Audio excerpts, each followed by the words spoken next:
Os treinadores que vêm de Portugal realmente são melhores que os brasileiros?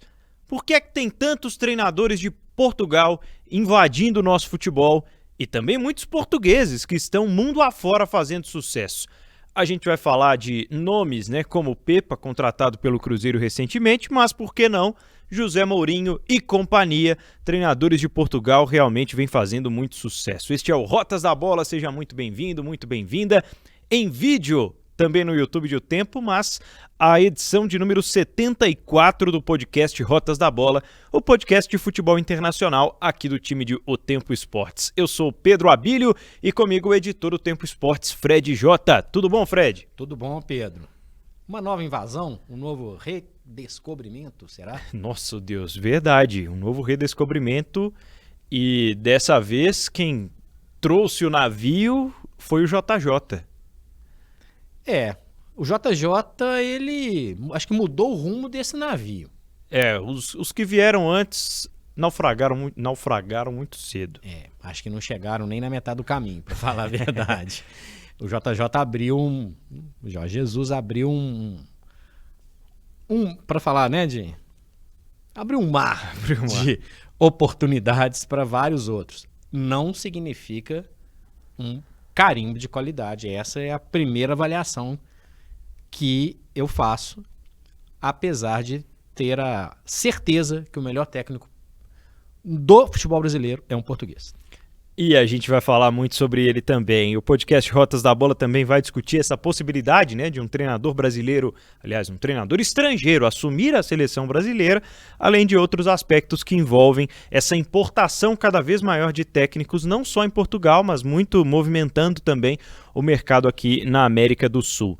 Primeiro, Fred J, vamos falar sobre os técnicos portugueses e a influência de um em específico ou um em especial, o Special One José Mourinho, hoje técnico da Roma, que já há muito tempo não está no foco, né, dos grandes clubes do futebol europeu, mas que foi um treinador muito importante em se tratando de clubes, um treinador que voltou com um clube português, com o Porto, a conquistar uma Liga dos Campeões da Europa, né? E aí foi o cartão de visitas. Se alguém precisava de um cartão de visitas, conquiste um título da Champions League com o Porto, inclusive com o Carlos Alberto. Verdade. E outros, Pepe, Companhia Limitada. O último título, podemos dizer, o último título fora do eixo Espanha, Itália e Alemanha. Inglaterra. E Alemanha. Né? Enfim, o Mourinho, ele começou de um jeito e não dá pra falar que ele terminou, né? Ele tá começando a entrar numa rota descendente de um outro jeito, um pouco mais amargo. Sim. O técnico do Porto, que chegou à final, que conquistou a Champions League de 2004, era um. O perfil de jogo que ele levou para o Chelsea já era outro. O Mourinho, ele é um pilar daquela reconstrução do Chelsea. Um clube tradicionalíssimo, com títulos europeus de Copas, não a Champions League, e com investimento de dinheiro, naquela época ainda mais absurdo, né? Pra gente pensar o cenário daquela época, nas mãos do Abramovich. E o Mourinho é o cara que pilota um navio gigantesco e conquista 2 Premier Leagues na sequência. Tem méritos, não tem? Tem muitos méritos. Joga feio? Aquele Chelsea, pra mim, não jogava feio, tá? De forma alguma. Porque quem tá acostumado ao Mourinho mais recente vai pensar que é o Mourinho do ônibus na frente da área. Não dá pra dizer que esse Chelsea era retranqueiro, né? Era um time de retranca. Era um time forte defensivamente que tinha o seu foco, na maioria das vezes, em não levar gols. Mas dali pra frente foram vários os trabalhos em que o Mourinho apresentou um perfil retranqueiro. Um perfil diferente, né? Um perfil de um time que não era só essa preocupação em não levar gols. Era muitas vezes uma covardia, né? De abdicar de ter a bola. E eu acho que assim, o que a gente tem que situar? O Porto não era favorito a conquistar aquela Champions League, 2004. O Chelsea não era favorito a conquistar a Premier League 2005-2006. E acho que isso é interessante até para situar O Mourinho. Mourinho não era um nome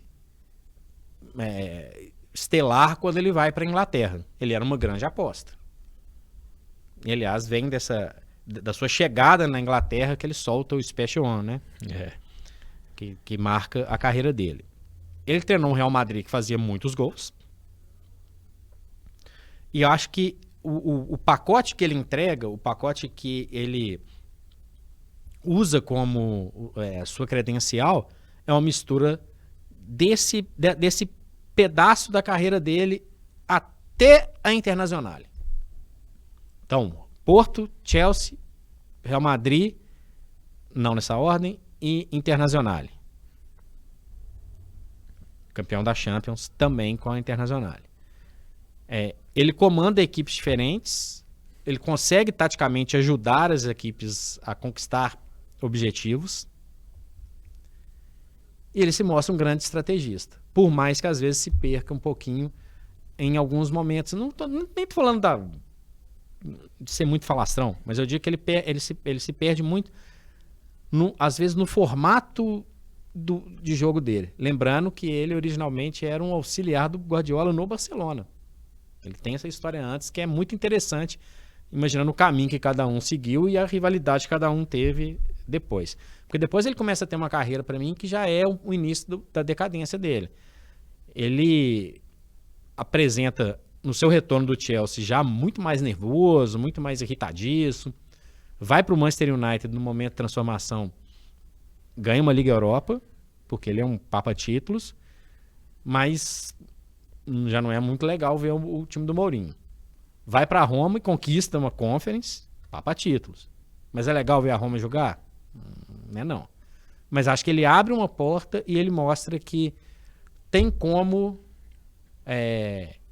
sair um técnico de uma liga, não é uma liga inferior à portuguesa, é uma liga de ponta mais abaixo das principais ali, Inglaterra, Espanha, Itália, Alemanha e França. Apesar de eu achar que o campeonato francês tem algumas restrições. E acho que leva uma trupe aí na onda pro lado ruim e na onda pro lado bom, porque abre o olho para um cenário. Opa, tem técnico lá em Portugal que pode dirigir, sim, grandes clubes da Europa. E por que a onda é legal? A gente tem que imaginar que quando aparece, esquece escocês, galês, irlandês, norte-irlandês. O futebol inglês era muito restrito, ainda na época do Mourinho. O Wenger, que chega 10 anos antes do Mourinho, já é uma surpresa, um francês. E aí chega o Mourinho e traz um tipo diferente. Goste ou não goste, o Mourinho é um cara fundamental para essa abertura. Estamos falando de 2004, 2005. Portugal jogou a Copa de 2002 mal. A partir de 2006 passou a ser uma presença constante, nem sempre com português no comando, mas que também refletiu no desempenho dentro de campo dos jogadores. Para mim, uma coisa está muito ligada à outra. Isso que você falou é muito importante sobre o Mourinho abrir portas, e a gente vai passar aqui também por um histórico recente, né, de treinadores portugueses que estiveram no foco da prateleira de cima do futebol internacional. E aí, pouco depois desse domínio que teve o Chelsea que perde uma Liga dos Campeões em 2008 para o Manchester United. Sem Mourinho já, né? Mas nem todo mundo sabe, mas tinha um ponto português fora de campo muito importante naquele Manchester United, que era o Carlos Queiroz, né? O auxiliar técnico do Alex Ferguson, muitas vezes quem dava de fato os treinos para o Manchester United, uma espécie de um braço direito, hoje um treinador de seleções, né? Mas uma figura muito importante que também fez valer a importância e o surgimento do cenário, desse novo cenário, digamos assim, de formação para técnicos em Portugal, né, Fred? Sem dúvida alguma, um dos auxiliares mais importantes da história do Manchester United, um período importantíssimo e também fundamental para a abertura de portas para o mercado de jogadores. Cristiano Ronaldo e Carlos Queiroz são contemporâneos no Manchester United do Ferguson. Nani também, né? Por que não? É verdade. Abriu uma porta. E isso, a gente, olha a movimentação de mercado que isso causou. Porque nós estamos falando isso, nós vamos chegar aqui no Brasil. Fora a facilitação para os brasileiros que foram para lá depois, né? Sem dúvida alguma. Todos eles falam que o Carlos Queiroz foi uma figura importante nesse processo. Teve gente que aproveitou, teve gente que não aproveitou, né? Lembrando que a gente gosta de falar isso, o Kleberson foi apresentado como estrela na apresentação do Cristiano Ronaldo, que era uma aposta. Coadjuvante. Total coadjuvante. O Anderson depois foi até bem no Manchester United, enfim, outros brasileiros vieram a reboque. Um jogador cresceu, o jogador português cresceu por causa dos técnicos portugueses circulando. É o que eu falo da seleção. A seleção portuguesa, hoje, presença constante em Copas, não teria se não tivesse o Carlos Queiroz, não teria se não tivesse o Mourinho. E o Ferguson perde muito quando o Queiroz decide ele mesmo seguir a carreira dele. Já é um período de declínio do Ferguson, e o Carlos Queiroz ele nunca estourou. Como um treinador solo, né? Não. Digamos assim, como o principal. Treinou Irã em Copa do Mundo, inclusive, mas nunca saiu chegou nem a metade do que o Ferguson foi. Ô Fred, um asterisco aqui. O Leonardo Jardim não é português, Fred? Venezuelano. De nascimento e português no sua naturalização portuguesa. Bom, a gente pode citá-lo também como um desses expoentes, né? Acho que o Leonardo Jardim é um pouco mais velho, mas vem num período em que ainda necessitava essa reafirmação, né? Vem num período em que o grande mercado estava de olho. E aí ele comanda o Mônaco, por exemplo, que jogava um futebol muito bonito. E muita gente passa a ter olhos também para um treinador como ele. Eu coloquei até no mesmo tópico aqui o André Vilas-Boas, porque são treinadores que já estão há algum tempo rodando esse grande mercado, e o André ele tem uma passagem muito criticada, muito questionada em relação ao Tottenham, mas foi aceito no grande mercado, digamos assim, pelos trabalhos que desenvolveu em Portugal. Essa internacionalização, ela precisou de várias, digamos, quebras, né? Ela precisou de vários treinadores serem testados, às vezes não dando certo, para que acontecesse de fato uma invasão portuguesa. Isso a gente nem chegou no Brasil ainda, né? Pois é. Aí a gente tem que ir por partes de novo.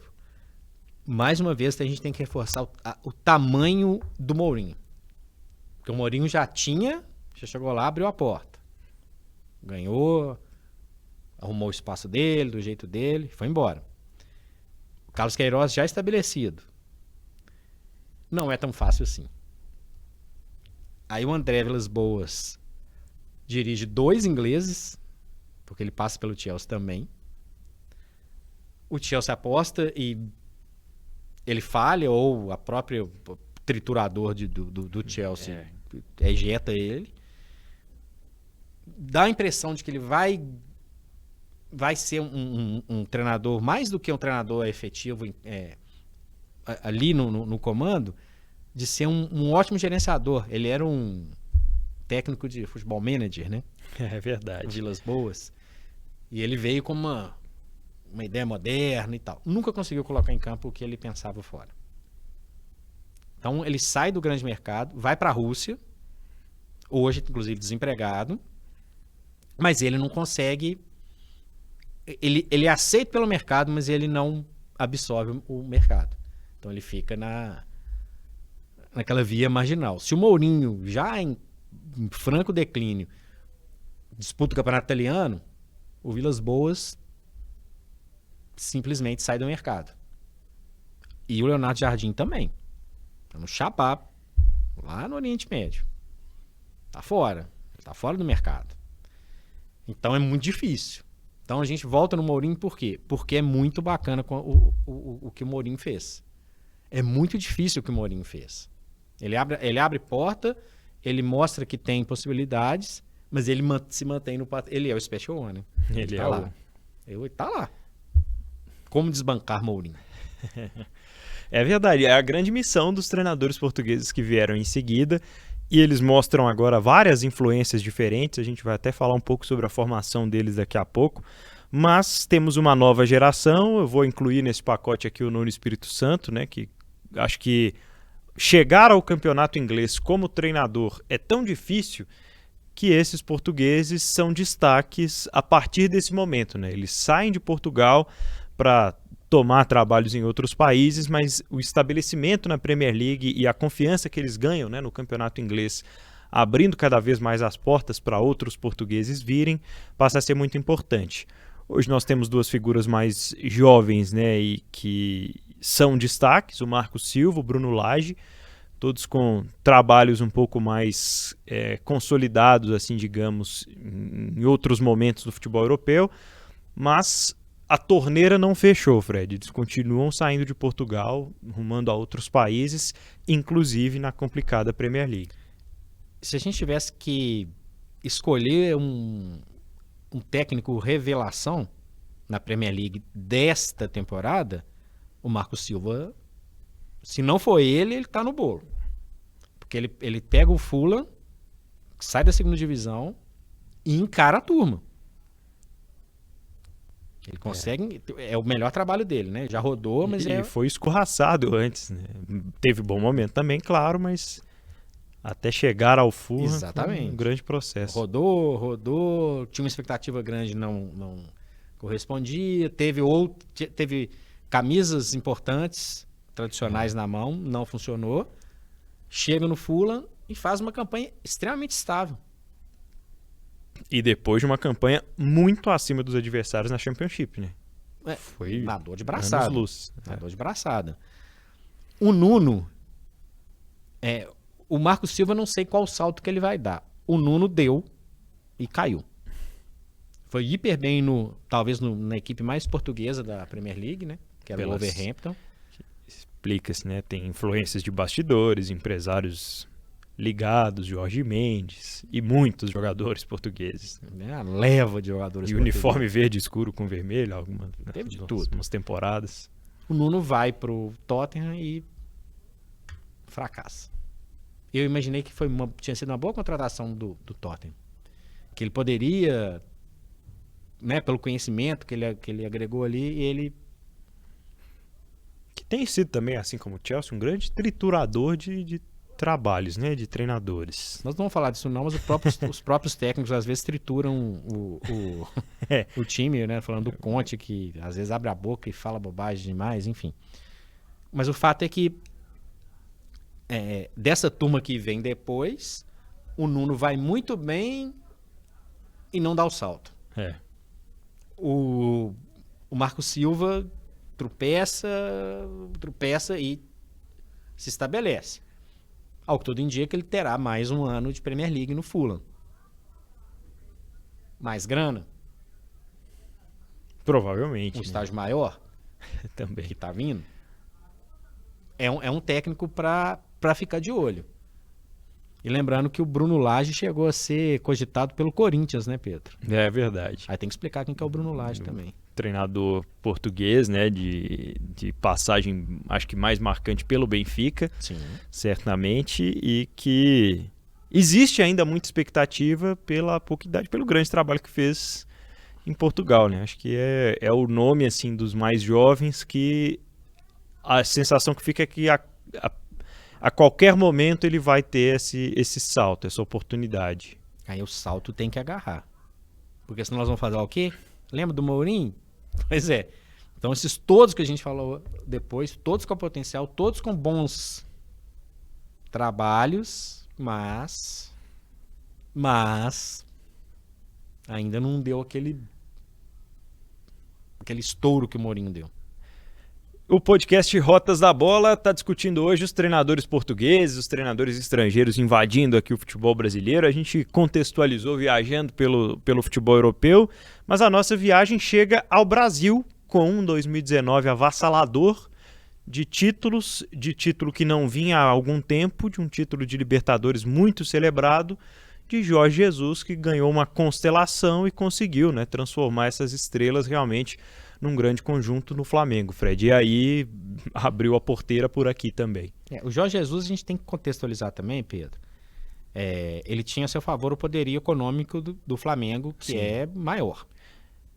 E já chegou aqui com um bom histórico de Portugal, um treinador mais velho, que já tinha feito uma grande história lá, né? Sem grandes conquistas maravilhosas, espetaculares e tal, como foi a Libertadores.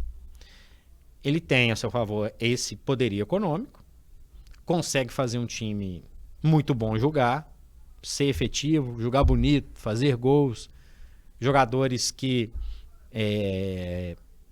talvez naquele momento tiveram seus melhores momentos ali. O auge da carreira do Bruno Henrique foi ali, o Gabigol voou ali, o Arrascaeta nunca tinha tido um ano tão constante quanto teve. Foram vários fatores. E isso favoreceu o Jorge Jesus. Termina o ano, ele começa 2020 meio cambaleando e não segura a onda. Ele volta para Portugal e não consegue colocar lá no velho continente o mesmo que ele apresentou aqui.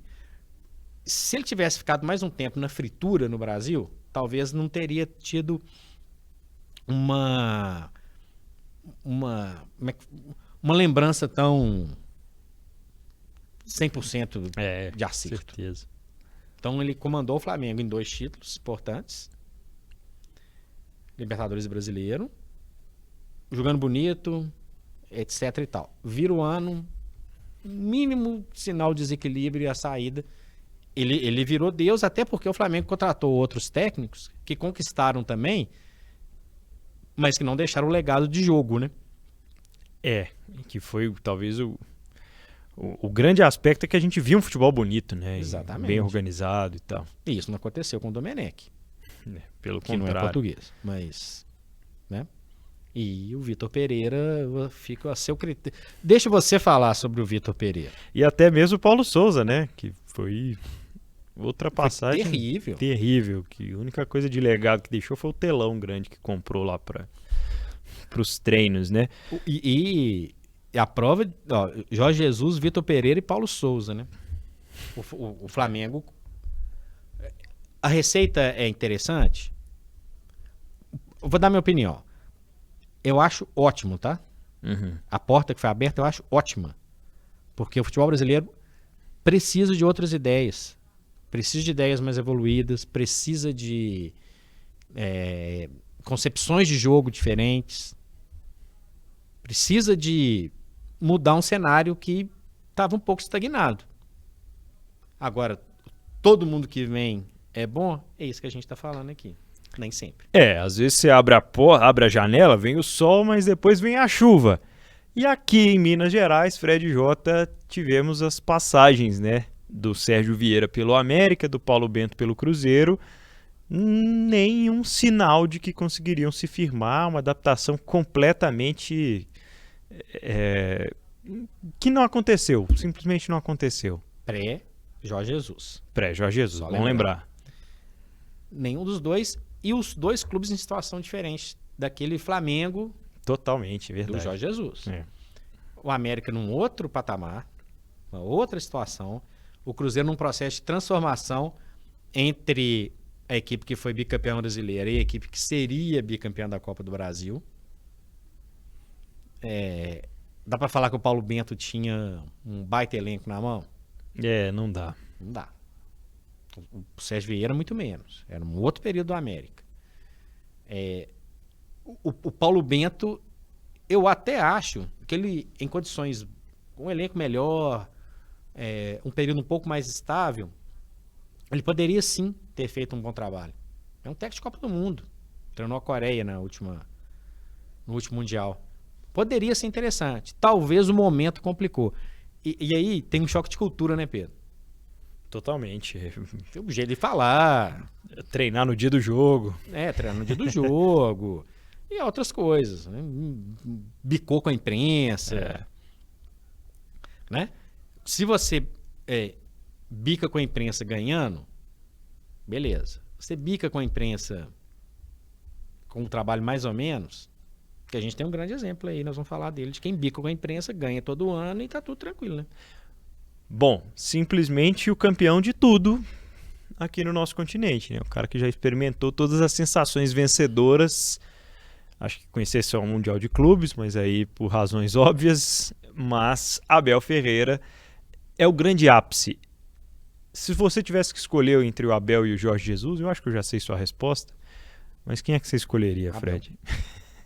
Abel. É o melhor técnico de atividade no Brasil nos últimos anos, tranquilamente. Estrategista, estudioso, mas que tem uma prioridade para o relacionamento com os jogadores também e com a instituição em si, que é muito interessante, né? Olha, o Abel vem num pacote que é diferente de vários aqui, né? Ele não sai de Portugal para vir para o Brasil, né? Ele sai da Grécia. É, Ele é técnico do o PAOK. PAOK.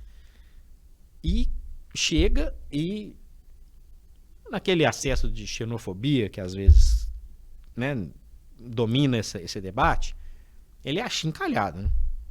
É. Ele é achincalhado. Antes mesmo de chegar, né? Achincalhado. Só que ele chega com um espaço, ele chega num tempo curto de trabalho, assim, para começar a trabalhar, mas estuda, começa a entender como que funciona, como é que é o Campeonato Brasileiro, qual a média de pontos para você ser campeão, traz os escudeiros dele, fecha o grupo, e aí, né? 2 Libertadores. Primeiro domina o mata-mata e depois aprende a disputar o Campeonato Brasileiro. Ganha a Copa do Brasil. É. Ganha 2 Libertadores. 2 Libertadores, ganha o brasileiro, né? Faltava o brasileiro para ele. É um jogo muito coeso, muito certo. Eu sou fã do trabalho do Abel. Ele é chiliquinho, tem vozinho, foge do tom? Várias vezes. Desnecessário. Mas o trabalho que ele entrega é um trabalho de excelência. E ele faz uma coisa que o Jorge Jesus não fez, que outros técnicos brasileiros fazem pouco, em clubes como o Palmeiras, que tem grana para gastar. Molecada da base. Dá Esse é um confiança, mérito. né? Pode escolher aí, Danilo, Patrick de Paula, Gabriel Menino, Veron. Escolhe aí, Hendrick. Sei lá. Mérito do Abel. O Palmeiras tinha o Filipão, tinha o Cuca, o Luxemburgo, né? Que Vanderlei, era o anterior. O Luxemburgo a gente tem até que lembrar que ele também deu crédito para alguns desses meninos, mas com o Abel eles Deslancharam, né? com a grana na mão que o Palmeiras podia contratar, mas ele usou a galera. E aí uma coisa chama a outra, o Palmeiras alcança um outro patamar financeiro através de Das vendas. estratégias como essa para vender jogadores também, né? Realmente está envolvido em todos os aspectos do sucesso recente do Palmeiras, o Abel Ferreira, que inclusive passa a ser um nome muito cobiçado e vira e mexe tem especulações no entorno do nome dele.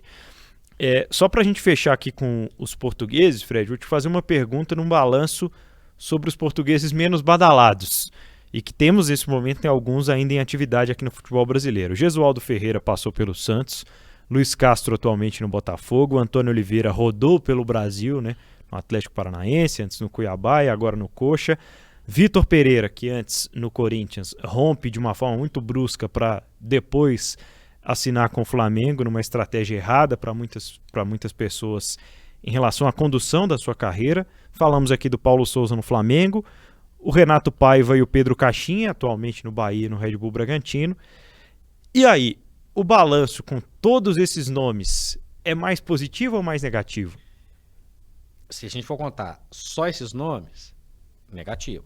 Se a gente for contar o pacote como um todo, incluindo o Abel, incluindo a experiência de Jesus, para mim positivo. Eu acho que mesmo com esses nomes que não deram tão certo, o Brasil aprendeu muito em relação a treinos, em relação ao trato com os jogadores, aos estudos, à análise de desempenho, que hoje todos os clubes têm muitas pessoas nas equipes. E tem uma coisa importante dentro disso aqui. Por que eu falei que ainda não dá para cravar que é positivo contando só esses nomes? O Jesualdo foi muito mal e jogou a curva lá para baixo. O Vitor Pereira ele vai ser lembrado pelo fracasso no início de temporada no Flamengo. Também joga para baixo. O Paulo Souza foi terrível. Também joga para baixo. E porque tem nomes aqui que a gente não pode ainda cravar. Eu acho que o Renato Paiva tem um grande potencial. Eu gosto do Antônio Oliveira também, por exemplo. Sim. Esse já está há mais tempo, ele já está habituado e ele já entende melhor. O Renato Paiva tá tomando pancada de tudo quanto é jeito, o Bahia não começou bem a temporada, está se ajustando.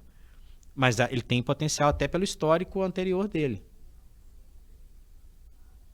Passou pelo futebol do Equador com sucesso. O Luiz Castro, para mim, alterna. Então, acho que esse pacote, essa turma, ainda tem um pouquinho mais a mostrar para o resultado ser positivo. A presença deles, como eu falei antes, Pedro, é hiper positiva. Hiper positiva. Agora, Fred, fechando esse assunto técnicos portugueses, me responda uma coisa. Por que é que a seleção de Portugal não tem um treinador português? É estranho, né? A gente fala o Mourinho. O Mourinho nunca treinou a seleção de Portugal. Em tese, era um técnico pronto para isso. Muita gente achava até que era óbvio em algum momento da década retrasada. Nunca foi. Portugal optou por fazer o quê? Contratar o técnico campeão do mundo para iniciar o seu processo de recolocação no futebol mundial. Filipão. Fizeram outros testes, inclusive o próprio Carlos Queiroz chegou a passar sem sucesso. Portugal conquista o seu maior título com um português, Fernando Santos, conquista a Eurocopa de 2016. Depois que o Fernando Santos tem uma passagem, leva outra seleção a uma Copa do Mundo, a Grécia, na Copa no Brasil, 2014. Ele vai para a Copa de 2018 ainda, com status. Sim. E chega até 2022. E aí Portugal desiste de um técnico português. Quando Portugal estava mais estável. E hoje é o Martínez, que tem potencial. Até gosto do perfil do Martínez, Roberto Martínez, mas é muito estranho. Precisa de uma reformulação. Se é para o Brasil, se é para Portugal, tá. Vamos contratar um técnico de fora, que de repente vem um. E eu sou a favor das ideias novas. Só que eu acho que Portugal, especialmente pensando no boom do Mourinho, talvez perdeu o bonde da história ali. E provou que com alguém que conhece o futebol local, pode sim formar grandes seleções. O Fernando Santos tem muitos pontos e muitos méritos na conquista da Eurocopa e na ida para as Copas seguintes. Verdade. Nesse caso específico, até porque é muito difuso o cenário do futebol português, eu iria com um técnico português. Chega o Martínez, né? Mas o Fernando Santos tem um fim de ciclo na seleção portuguesa conturbado com a forma como aconteceu tudo, né, na Copa do Mundo do Catar em 2022. Bom, a gente está chegando na reta final do nosso Rotas especial aqui sobre os treinadores estrangeiros. Tem toda essa expectativa em torno da chegada do Pepa ao Cruzeiro, que começa uma nova empreitada de um português aqui no nosso futebol brasileiro.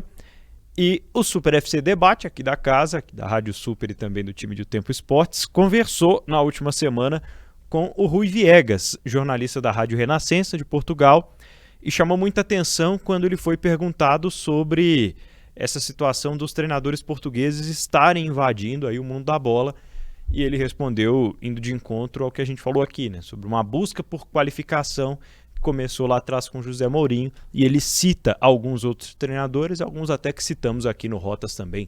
Vamos recuperar esta fala do Rui Viegas da Rádio Renascença. Aqui é o nosso time de Tempo Esportes. Eu apontaria, por exemplo, Marco Silva, que é hoje o técnico em Inglaterra, é um jovem ainda, já fez um bom trabalho aqui em Portugal no Sporting, acabou por sair, já trabalhou em Inglaterra também noutros locais e agora está a fazer uma época fantástica no emblema de Londres. Depois apontaria Bruno Lage, que acabou por deixar o Wolverhampton, também na Premier League, mas que é um dos técnicos da nova geração mais reconhecidos. E isso tem contribuído para que se olhasse, de facto, com bastante crédito para os treinadores portugueses que estão no estrangeiro. Eu acho que no caso do Brasil, isso foi catapultado também pelo sucesso que Jorge Jesus fez no Flamengo, a que se seguiu o sucesso de Abel Ferreira no Palmeiras. E depois, talvez aqui uma espécie de efeito bola de neve levou outros treinadores para o futebol brasileiro. Eu não quero aqui apontar mais ninguém, o trabalho de Jesus está à vista, o trabalho de Abel está à vista, depois há também outros técnicos que estão aí, eu não quero estar aqui a apontá-los para não ser discriminatório, mas diria que também treinadores que podiam não ser tão conhecidos no Brasil, mas que de facto são treinadores conhecidos em Portugal. Nem todos têm títulos, mas uma coisa é certa, são treinadores altamente qualificados, e essa qualificação foi a grande aposta dos técnicos portugueses e de quem fez a formação dos técnicos portugueses aqui em Portugal. Ainda há dias tivemos aqui um fórum de treinadores no norte do país, onde se juntaram nomes fantásticos, desde logo, por exemplo, Leonardo Jardim, que também andou pelo Mónaco, Paulo Fonseca, que está no Lille, que andou pelo Shakhtar, que foi treinador da Roma. Portanto, Portugal tem de facto treinadores bastante reconhecidos, e o Brasil penso que pode beneficiar com isso. O Brasil pode se beneficiar com isso, a qualificação, ele cita até esse fórum aí dos treinadores, o Rui Viegas, da Rádio Renascença. Dos 20 clubes que vão começar a Série A daqui a pouco, em abril, Fred, 10 têm treinadores estrangeiros, o Cudê do Galo e o Vojvoda no Fortaleza são os argentinos, 8 portugueses. Eu acho isso muito legal, muito legal. Já está se beneficiando o futebol brasileiro. Se o Jorge Jesus abriu a porteira e o Abel mais ainda, eu acho que a tendência é que o olhar do brasileiro seja menos preconceituoso, porque eu acho que ainda tem, mais aberto para outro tipo de tática, foi o que eu falei um pouco antes, né, Pedro? Há uma tática diferente, há um formato diferente, há ideias diferentes, e o foco é evolução. O futebol brasileiro tem que ter isso na cabeça. Isso serve quando o Brasil começa a importar também os treinadores vizinhos. O técnico brasileiro, a gente não vai ficar aqui batendo numa tecla, nossa, eles são os piores, não é isso. Mas esse intercâmbio, que na Europa é muito comum, até pela distância entre os países, que ajuda o futebol a crescer, passou da hora do Brasil ter isso. Passou da hora. Passou da hora. Outras concepções. Então, para mim, esse pacote como um todo é muito positivo. Eu acho isso muito legal. Muito legal. Cabe ao treinador brasileiro também entender esse processo e fazer parte desse processo. Não estou falando, nossa, um é melhor, aqui não... Não é isso. O Cuca voou em 2021, por exemplo, para ficar num exemplo mais recente de um técnico brasileiro com excelentes resultados. O atual campeão da Libertadores é um técnico brasileiro, normalmente escanteado, mas é campeão da Libertadores da Copa do Brasil, que é o Dorival. Esse cenário é muito bom. O futebol brasileiro tem que crescer, as últimas Copas já mostraram isso. Tanto que a seleção brasileira, a CBF, já sacou que talvez a solução não esteja aqui na América do Sul.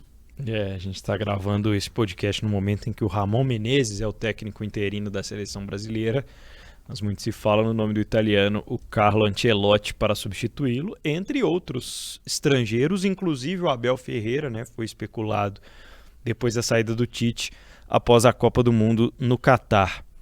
Bom, acho que a reflexão ela é muito maior, né, nesse sentido. Os treinadores brasileiros ainda precisam melhorar a formação. Hoje existe um esforço da CBF para isso, mas esse esforço ainda está numa geração que não chegou à Série A do Campeonato Brasileiro.